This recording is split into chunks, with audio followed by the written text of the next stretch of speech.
नमस्कार मित्रांनो, कसे काय सगळे सगळे मजेत ना. तर आपण पोहोचलोय अलिबाग वरती. तर आपण पहिल्या व्लॉग मध्ये महाडचा अष्टविनायक गणपती आणि पालीचे श्री बल्लाळेश्वर गणपती यांचं दर्शन घेतलं. सगळं तुम्हाला दाखवलं की पार्किंगची सोय कसं पोहोचू शकता, काय आहे वगैरे वगैरे सगळं. आता दुसऱ्या पार्ट मध्ये आपण अलिबाग आणि अलिबागच्या आजूबाजूच्या जे काही बीचेस आहेत किंवा ज्या काही गोष्टी आहेत ना, तर त्या आपण एक्सप्लोअर करायचा प्रयत्न करणार आहोत. तर तुम्ही माझ्या मागे बघू शकता की अलिबागच्या बीचचा मेन बीच जो आहे ना अलिबागचा, त्याच्या आतमध्ये एंट्री करताना तुम्हाला एक चेकपोस्ट लागतो की जिथं तुम्हाला 50 रुपयाची पार्किंगची पावती फुल डे साठी काढावी लागते. आणि लगेच राईट मारल्यानंतर हे पार्किंग लागतं. खूप मोठं पार्किंग आहे. 4 व्हीलर 2 व्हीलर आरामात पार्क होऊ शकतात. आणि इथं आम्ही आता कार पार्क केली आहे आणि आम्ही निघालोय आता समुद्र किनाऱ्याकडे. तर चला तुम्हाला तिकडचं दृश्य दाखवतो. तर ॲक्च्युली फेब्रुवारी महिना चालू आहे, पहिलाच आठवडा की दुसरा आठवडा. ऊन खूप आहे ॲक्च्युली. आणि इथं आम्हाला दिसतंय की ते गोलवाले टोपे असतात ना, जे ऊन पासून आपल्याला थोडंसं प्रोटेक्शन देतील. तर ते आपण एक खरेदी करूया. चला, तुम्ही बघू शकता कलेक्शन खूप जास्त आहे. जास्त करून गर्ल्सचं कलेक्शन दिसतंय, बॉईजचं कलेक्शन थोडंफार आहे. तर आपण बघूया एखादा आवडतंय का बघूया आपण आणि घेऊन टाकूया. तर फायनली ही टोपी मला आवडली आणि घेतली सुद्धा. कमेंटमध्ये सांगा मला कशी दिसते टोपी. आणि तिकडे मागच्या बाजूला लेफ्टला गेल्यानंतर आपल्याला बीच आहे. तर बीचवरती जाऊया आणि बघूया आपण काय काय आहे तिकडे. तर पार्किंग पासून पुढे आल्यानंतर आपल्याला ही कमान बघायला भेटते की ज्याच्या पुढे एक्झॅक्ट पूर्ण बीच आहे, पूर्ण एकदम बीच आहे. तुम्हाला सरळ दिसत पण असेल अलिबाग बीच पोलीस चौकी. तर आपण फायनली आलेलो आहोत बीचवर. बीचवरती आलेलो आहे आपण. माझ्या मागं बघू शकता पूर्ण बीचच आहे. आणि आता सुरुवातीला दिसतंय खूप साऱ्या वॉटर स्पोर्ट ऍक्टिव्हिटीज पण होत आहेत तिथे. बघूया आपण पण कुठल्या कुठल्या स्पोर्ट्स ऍक्टिव्हिटीचा मजा घेऊया. चला. तर इथं तुम्हाला म्हटलं खूप सारे वॉटर स्पोर्ट्स ऍक्टिव्हिटीज होतात आणि असे चार्जेस आहेत. हे बघा.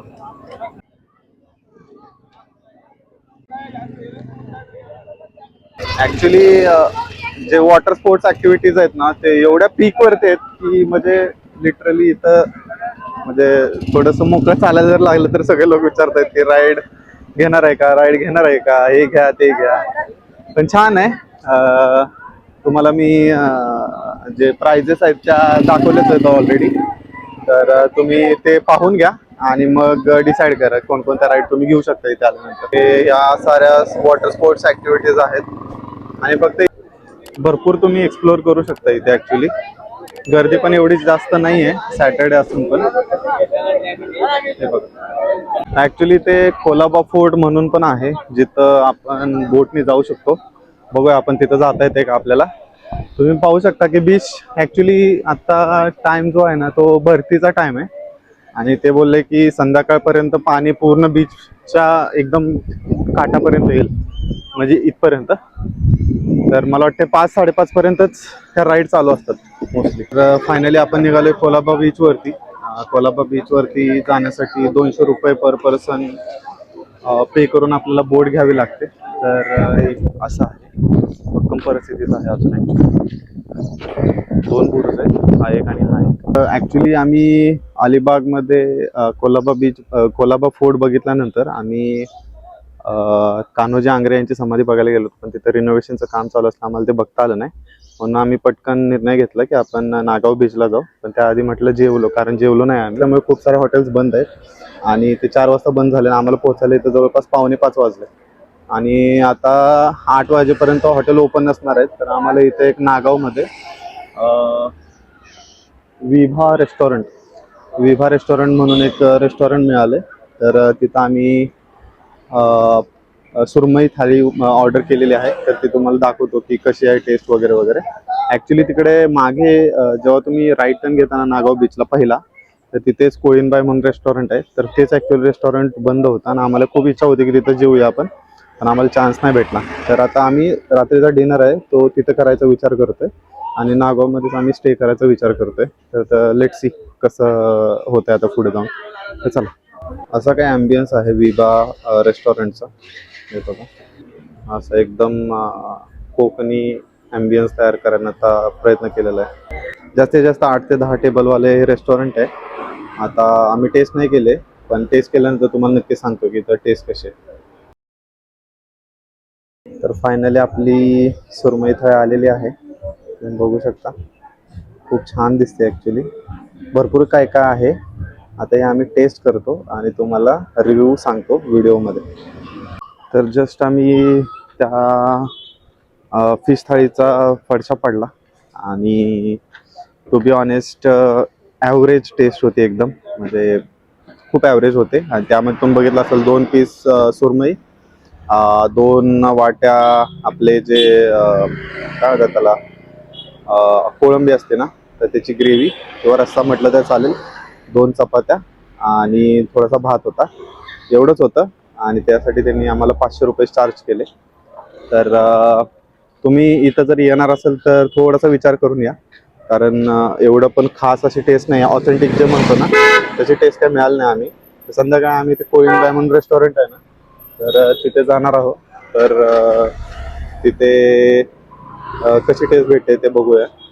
चल, तर तुम्हाला आम्ही जिथं आता काइंड ऑफ स्नॅक्स आणि लंच केला, तर त्याचा रिव्ह्यू तुम्हाला सांगितलाच. पण इंटरेस्टिंग गोष्ट अशी आहे की आम्ही स्टे करणार आहोत इथं नागाव बीचच्या आजूबाजूलाच, आणि खूप छान असा सनसेट बघायला भेटतो इथून, तर तो बघायला जाणार आहोत थोड्या वेळात. पण इंटरेस्टिंग गोष्ट अशी आहे की आम्ही बुकिंगच केलेलं नाही हॉटेलचं, कारण आमचा प्लॅन थोडासा डायसी होता. सो आम्ही बुकिंग केलेलं नाही. युजली इथं खूप सारे कॉटेजेस भेटून जातात किंवा होमस्टे. तर आम्ही असंच आता इथून सरळ जाणार आहोत त्या हॉटेलपासून. म्हणजे नागाव बीचकडे जे रोड जातो ना, तिथून लेफ्ट घ्यायचा आणि लेफ्ट घेतल्यानंतर सरळ जायचं. सरळ गेल्यानंतर खूप सारे होमस्टे आहेत किंवा कॉटेजेस आहेत, तर तिथं आम्ही चांगलं कॉटेज एखादं फाइंड करतो रिजनेबल रेटमध्ये. तुम्हाला पण सांगतो मी की कोणतं कॉटेज भेटते, प्राइस किती आहे ओव्हरनाईट स्टेसाठी. तर चला जाऊया, शोधूया थोडंसं राहण्यासाठीचे ठिकाण. तर ॲक्च्युली थोडं शोधल्यानंतर आम्हाला श्रद्धा होमस्टे म्हणून एक कॉटेज भेटलं राहायला. त्यांनी आम्हाला एका 1 नाईटसाठी 1000 रुपीज चार्ज केले. ॲक्च्युली ते 1500 म्हणत होते, पण आम्ही म्हटलं की आम्ही जास्त वेळ नाही आहे, सकाळी लवकर जाणार, त्यामुळे 1000मध्ये त्यांनी आम्हाला ॲडजस्ट करून दिलं. तुम्हाला मी माघारी गेल्यानंतर ते होमस्टे दाखवतोच. पण त्याआधी आम्ही आलो आहे नागाव बीचवरती. नागाव बीचवरती ॲक्च्युली गर्दी आहे. आम्हाला वाटलेलं की आज गर्दी नसेल, पण गर्दी आहे नागाव बीचवरती. आणि पहिली गोष्ट म्हणजे जेव्हा तुम्ही नागाव बीचमध्ये राईट साईडला वळता ना, आतमध्ये फ्री पार्किंग आहे. लिटरली फ्री पार्किंग फुल होतं एकदम. तर तुम्ही राईट साईडनं घेताना थोडंसं सरळ गेला ना, सरळ गेल्यानंतर उजव्या बाजूला आणि डाव्या बाजूला दोन्हीकडे तुम्ही गाडी पार्क करू शकता आरामात आतमध्ये जाण्यासाठी. कारण आतमध्ये खूप असं ट्रॅफिक जाम झाल्यासारखा सिनारिओ होऊन जातो. आणि तुम्ही माझ्या मागं बघत असाल हे बघा, हा आहे नागाव बीच. खूप सुंदर आहे ॲक्च्युली, खूप मोठा पण आहे. जस्ट आत्ता सनसेट झालेला आहे. आमचं तेच झालं. मी तुम्हाला ऑनेस्टली रिव्ह्यू शेअर करतोय की आमच्यासोबत काय झालं ॲक्च्युली. तर ते तुम्ही तुमच्यासोबत होऊ नये म्हणून मी तुम्हाला ते सजेशन देतो व्हिडिओमध्ये. कारण आमचा त्या गोष्टीमुळे आमचा सनसेट मिस झाला आहे आणि खूप वाईट वाटतंय आता. पण ठीक आहे, इट्स ओके. खूप एक तासभर आम्हाला भेटेल इथं स्पेंड करण्यासाठी.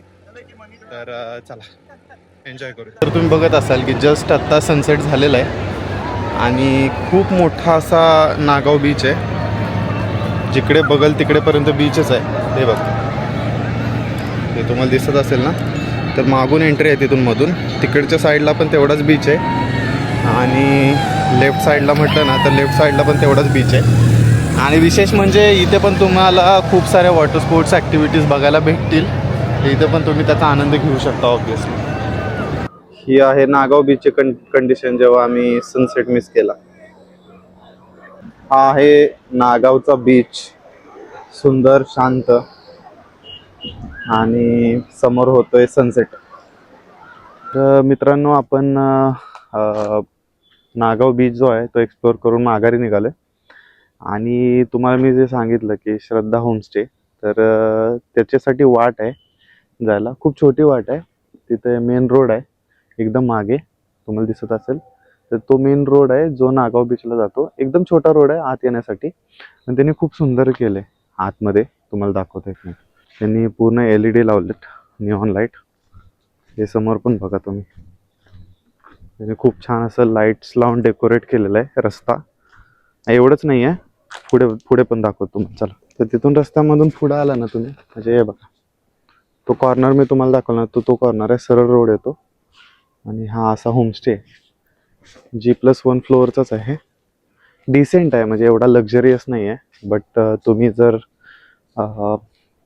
रिजनल प्राईजमध्ये जर तुम्ही होमस्टे पाहत असाल नागावमध्ये, तर हा मला वाटते वन ऑफ दी बेस्ट आहे. तुम्हाला हे बघा, तुम्हाला दाखवतो की त्यांनी थोडासा काय म्हणतात त्याला, की हे पाम ट्रीज आहेत, पाम ट्रीजमध्ये पण त्यांनी खूप असं LED लाईट्स लावून खूप असं ॲम्बियन्स बनवलं आहे. आणि इथं खूप साऱ्या गोष्टी आहेत, म्हणजे बसण्यासाठी झोका आहे, नंतर इथं हे पण आहे, हे बघा चेअर आहे, हँगिंग चेअर तिथं झोपण्यासाठी आहे. आणि त्यांनी आपल्याला बॅट बॉल किंवा हे दोरउडी किंवा जे आपलं बॅडमिंटन असतं ना, तर ते पण दिलेलं आहे. आणि स्वच्छ आहे, जागा स्वच्छ आहे, जागा खराब नाही आहे. आणि हे असं काहीतरी होमस्टे आहे बघा. तर हा आम्हाला भेटला ॲक्च्युली 1000 रुपीजमध्ये, बट आम्ही थोडा वेळ राहणार आहे. म्हणजे मला वाटते आम्ही 7-8 वाजता इथं आलो आहे, 8 ते सकाळी 6पर्यंत मॅक्झिमम. तर एवढ्या वेळासाठी त्यांना म्हटलं आम्ही की प्लीज आम्हाला थोडंसं कमी चार्ज करा. सो ते 1000 रुपये मध्ये ॲग्री झाले. पण युजली इथं जर तुम्ही full 24 hours check in checkout करणार असाल, तर तुम्हाला इथे 1500मध्ये एक जेन्युअन प्राईजमध्ये तुम्हाला इथे होमस्टे भेटून जाईल 1 नाईटसाठी. तर मी तुम्हाला डिस्क्रिप्शनमध्ये याचं लोकेशन, ह्याचं नाव आणि ह्याचा कॉन्टॅक्ट नंबर देऊन ठेवेन. जर तुम्ही कधी इथे आला तर एकदा इथं फक्त त्यांना एन्क्वायरी करण्यासाठी फोन करू शकता. तर आत्ता आय थिंक 9:30 वाजलेत आणि डिनरचा वेळ झालेला आहे.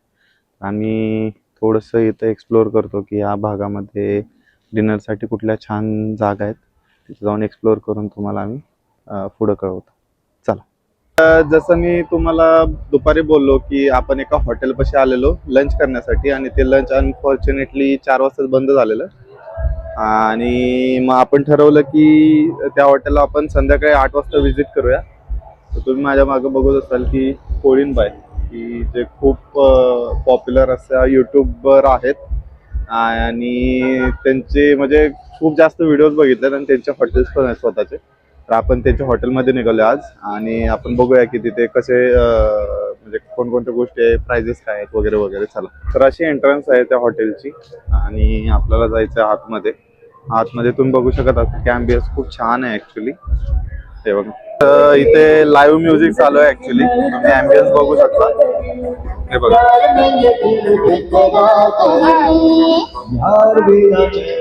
आणि ॲज युजल वेटिंग असल्यामुळे आपल्याला अर्धा तास इथे थांबावं लागेल. तर आपण अर्धा तासानंतरच इथं ऑर्डर प्लेस करू शकतो. तर चला बसूया वेटिंग एरियामध्ये. आणि विशेष म्हणजे त्या नलिनी काकू आहे, त्यांचा चॅनल आहे इंस्टाग्रामवरती, फूड चॅनल. तर त्यांचं जे रेसिपी वगैरे शूट होतं ना, तो हाच सेट आहे. तिथे तुम्ही रिअलमध्ये म्हणजे हॉटेलमध्येच त्यांचा तो सेट आहे, ते बघू शकता तुम्ही. आणि समोर तुम्हाला त्यांचं यूट्यूबचं सिल्वर प्ले बटन पण दिसत असेल. खूप इन्स्पायर होत आहे ॲक्च्युली की एका चॅनलपासून झालेली सुरू जर्नी एका हॉटेलमध्ये कन्वर्ट झाली आहे. तर आपला आलेला आहे फायनली नंबर, आणि आपण निघालो. आता बघू ते दादा कुठला टेबल आपल्याला देत आहेत. लेट्स, आपण कोळीनबाई या रेस्टॉरंटमध्ये आलो आहे, आणि जसं की तुम्हाला म्हटलं की आपल्याला टेबल भेटला आहे.